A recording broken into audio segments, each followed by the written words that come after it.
not something we want to do. We look at the relationship, we try to build on that, and then we try to provide continual great customer service every year to the customers. So I think that's what separates us. Okay, so what's like some mistakes people in their field make, companies, and like how do you put better people?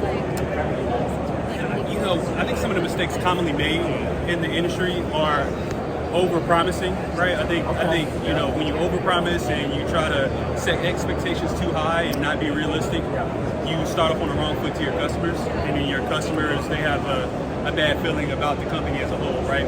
I think what we try to do is be realistic with the customer and make sure that every time we talk to them, it's a custom feeling, right? It's like we're talking to you, we understand your project, and we try to make sure we make it connect as much as possible. If that makes sense. Okay.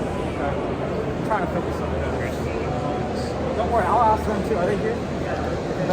They may be. Yeah, if you find them, please ask them. I would love to see like what they say the difference is. I'll tell you. Let me write that down so that they're competitors, and then I'll come back and tell you about it. Yeah.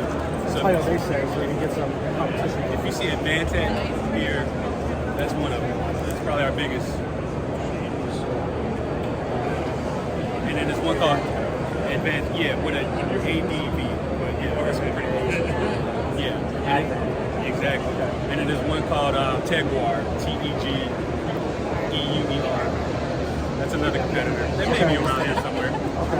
But yeah, man. Appreciate you stopping by. This is great.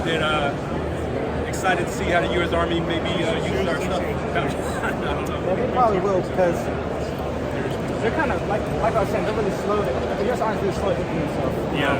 So, like, over time, like I was saying, like drones, they're gonna like be producing, like mass producing drones, and more complex drone systems, like at a large scale, like millions. We've seen that.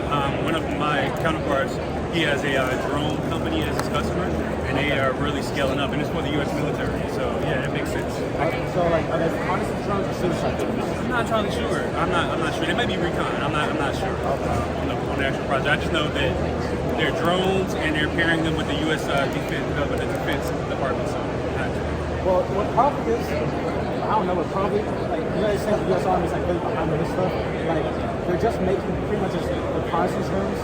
But like what I said, though, like 80% of all tactics on the market have accomplished drones. Like, they need to be making drones that can engage enemy troops and neutralize them. Yeah, I think that's warfare in the future, anyways, man. I don't know how I feel about it, but it is what it is. You have to compete, so I get it. Yeah. Thanks, man. Thanks for your time. You got anything for free? Was it?